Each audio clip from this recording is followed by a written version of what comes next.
سجدہ میں سبحان ربی الاعلیٰ 3 دفعہ پڑھنے کے بعد کوئی اور دعا تک، اور دعا تاکہ دعا کتنی عدد میں پڑھنی چاہیے؟ جتنی میری دفعہ پڑھوں۔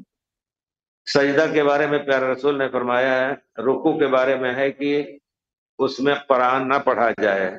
امر رکوع فعظموا فیہ الرب انی نہیت ان اقرأ القرآن راکعا وساجدا۔ سجدے میں، رکوع اور سجدے میں قرآن پڑھنا منع ہے۔ یعنی کوئی کہے کہ ہم الحمدللہ پڑھیں پورا قرآت کے نام سے، لیکن دعا کا لفظ قرآن سے، دعا کے نام سے سجدے میں آپ کر سکتے ہیں، رکوع میں نہیں۔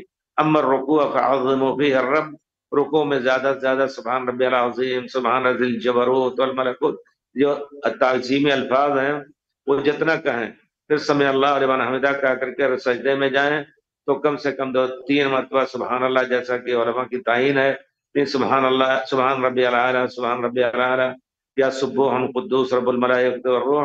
اس کے بعد کوئی بھی دعا کریں خیر کی، دنیا آخرت کے لیے، لیکن عربی میں ہونا چاہیے۔ صلاۃ میں عربی ہی میں آپ کو دعا کرنی ہے۔ تو کچھ ایسی دعائیں یاد کر لیں جس کے معنی ذہن میں رکھ کے ربنا آتنا فی الدنیا حسنہ وفی الآخرۃ حسنہ رب ارحمہما کما ربیانی، یہ دعائیں ہیں، قرآن کے نام سے آپ نہیں پڑھ رہے ہیں بلکہ دعا کے لیے پڑھ رہے ہیں، تو اس کا پڑھنا جائز ہے۔ اگر کوئی صرف قرآن کی نیت سے پڑھتا ہے سجدے اور رکوع میں تو منع ہے، پیارے رسول منع ہے، لیکن سجدے میں زیادہ سے زیادہ دعا کرنے کی پیارے رسول نے ترغیب دی ہے۔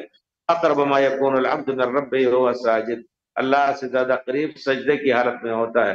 تو ایسے میں آدمی اپنے اس وقت کو بہرحال ضائع نہ کرے، زیادہ سے زیادہ دعا کرے۔